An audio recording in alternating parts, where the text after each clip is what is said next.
জমাট শিকল পূজার পাষাণ বেদী কারার হইল কপাট এনে ফেল করবে লোপাট রক্ত জমাট শিকল পূজার পাষাণ বেদী ওরে তরু বিষণ বাজা তোর ঘোড়ায় বিষণ ধ্বংস নিশান প্রাচীর প্রাচীর বেদী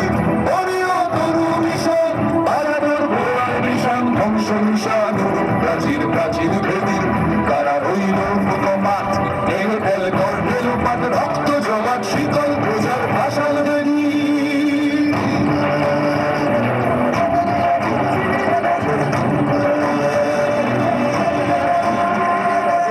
কাজলের বাজনা বাজা কে মালিক কে সে রাজা কাজলের বাজনা বাজা কে মালিক